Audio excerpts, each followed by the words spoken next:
Negeri bencana. Aku sudah sampai di negeri bencana.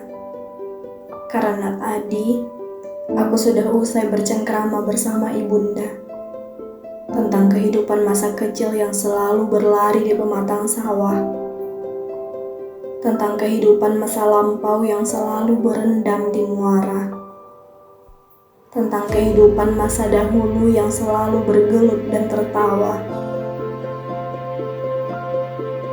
Aku sudah sampai di negeri bencana, karena tadi aku sudah usai bercerita dengan ibunda laut tentang kehidupan sekarang yang sudah mulai berkerut, tentang kehidupan sekarang yang selalu merindukan laut.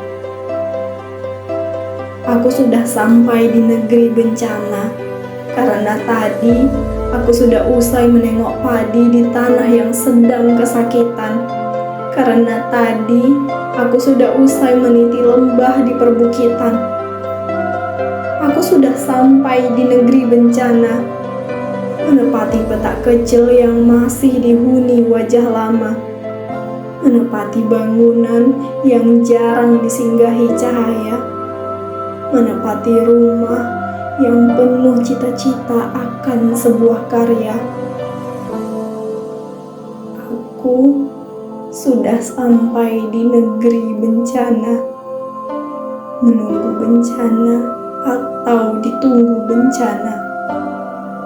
Bencana itu bukan cita-cita, tapi sebuah petaka. Mungkin karena penghuni yang sudah mulai murka.